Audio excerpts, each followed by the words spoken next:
Hey everyone, if you're new to the Nikon system or looking to switch from a DSLR to a new mirrorless Nikon Z, you know how hard it can be to find that perfect camera.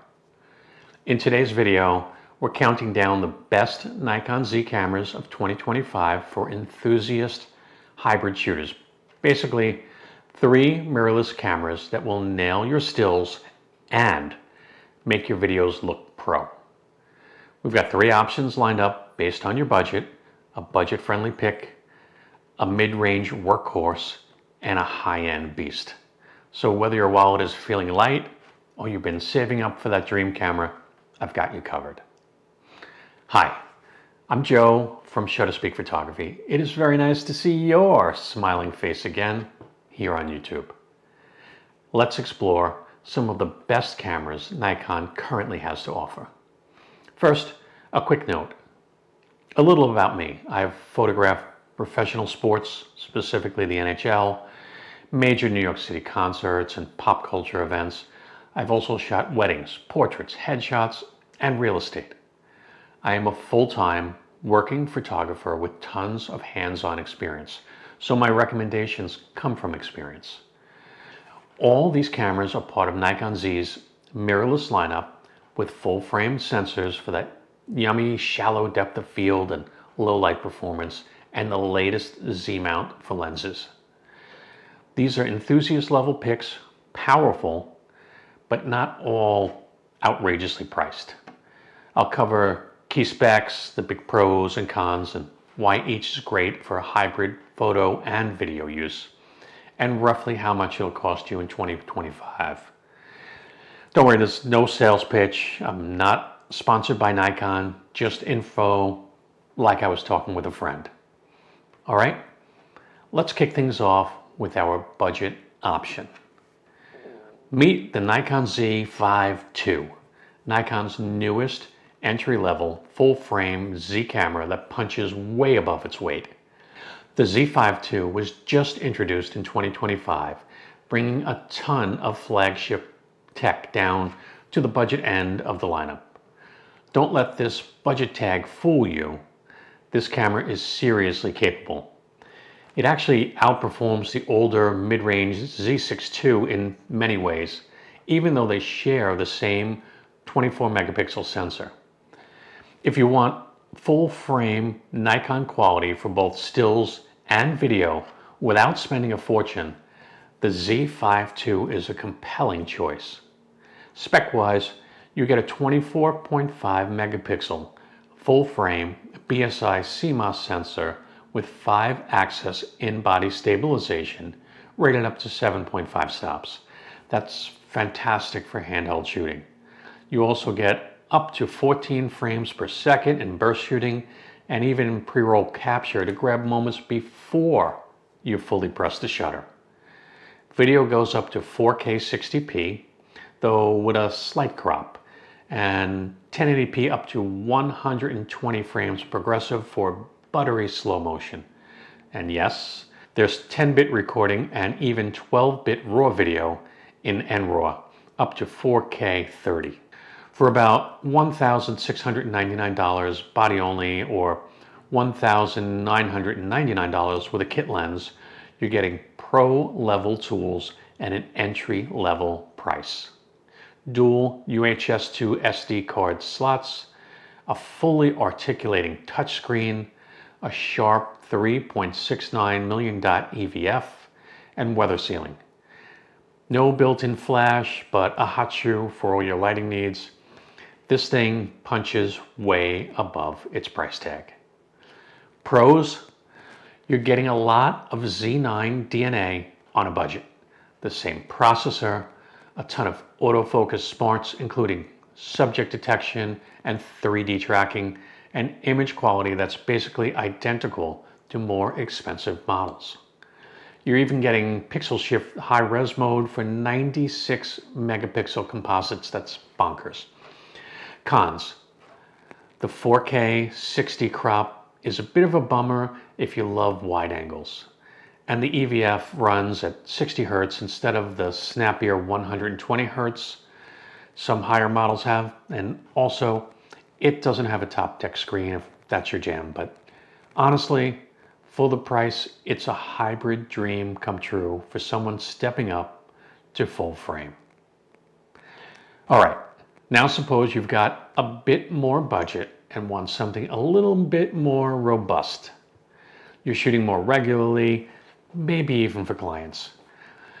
This is where the Z6 III comes in. This mid-range all-rounder is basically a mini flagship. Released in late 2024, Nikon went all out. Think of it as a baby Z8. It's fast, it's smart, it's video savvy, and it's built like a tank. Inside, you'll find a 24.5 megapixel partially stacked CMOS sensor. What does that mean? It reads out data faster than traditional sensors, which means less rolling shutter and faster everything. Add Nikon's Expeed 7 processor and this thing absolutely flies. You get up to 14 frames per second with mechanical shutter and 20 frames per second with electronic shutter. JPEG bursts go up to 120 FPS, and that EVF, bright, fast, and blackout free. On the video side, you've got full width 4K 120p. Yes, that's 120 frames per second in 4K with no crop. Want more? How about 6K 60p NRAW and 5.4K 30p ProRes RAW? Internal 10-bit H.265 or ProRes HQ? Check. Waveforms, zebra, tally lights, it's basically a cinema camera in a mirrorless body.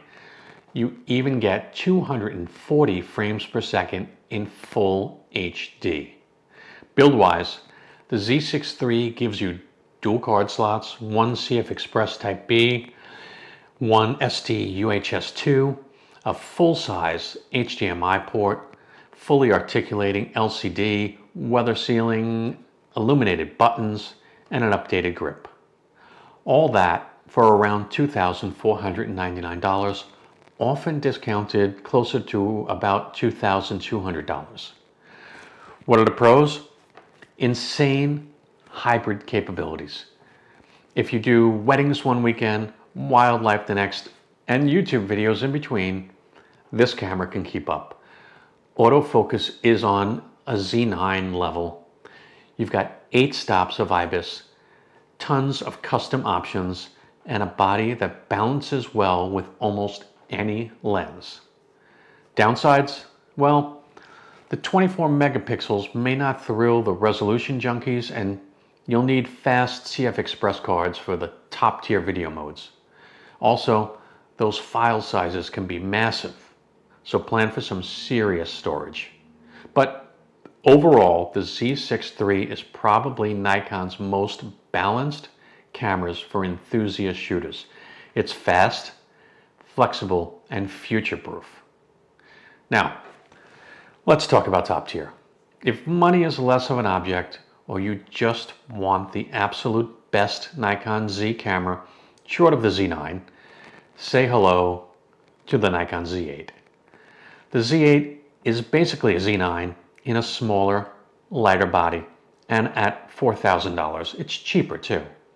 It's the same 45.7 megapixel stacked CMOS sensor, same Expeed 7 processor, same blistering 20 frames per second raw shooting. There's no mechanical shutter at all. It's all electronic and so fast that rolling shutter is practically non-existent. It even shoots 30 frames per second JPEGs at full res or 120 frames per second JPEGs at 11 megapixels. For video, buckle up. 8K up to 60 frames per second in RAW. 4K 120p oversampled from 8K. Internal 12-bit ProRes RAW or NRAW. You get broadcast quality ProRes 422 HQ, waveforms, peaking, zebra, and a no video record time limit. It's a filmmaker's dream in a camera that can also shoot wildlife or a magazine cover. The body is rugged with a weather sealing, a deep grip, a tilting LCD, not fully articulating, but the 4-axis tilt is great for both horizontal and vertical angles. Dual card slots, one CF Express Type B and one SD. It uses the same EN-EL15C battery as the others, which keeps it compact but means you'll want backups. It also supports USB-C power delivery. So why would you spring for a Z8? Because you want it all. High-res stills, sports level speed, cinema grade video. It's a no compromise hybrid tool. The only downsides are the size and weight compared to the Z6 III and the cost of CF Express cards and the data demands of 8K RAW. But if you want to photograph a Formula One car at 20 frames per second and then shoot a documentary in 8K RAW, all with one camera, the Z8 is it. It's been called one of the best all-around cameras on the market for a reason. Of course, there is still the flagship Z9, but I would only recommend the Z9 over the Z8 to a professional wedding, wildlife, sports, or music photographer. It's bigger, has a bigger battery, it's heavier, but it's built like a tank. But the average person will not want to walk around with a camera like this unless someone's paying you to do it. So there you have it. 3 Nikon Z cameras that absolutely crush it in 2025. The Z5 II is an unbeatable value for those stepping into full frame. The Z6 III is the Swiss Army knife of the lineup, ready for anything. And the Z8 is the high-end hybrid monster that just might be the only camera you'll ever need. Which one would you choose? Let me know in the comments. Are you team budget Z5 II, mid-range Z6 III, or are you going all in on the Z8? Don't forget to like and subscribe if this video is helpful for you. I would really appreciate it. And of course, ring the bell for more gear breakdowns and photography tips. Thank you for watching. I appreciate you, YouTube. And by the way, we have a great Facebook group that you can join me on and hit me up with questions and ask questions to other members of the Nikon Z community. I'll leave the link down in the video description. I appreciate you, and I look forward to seeing you in the next video. Bye-bye.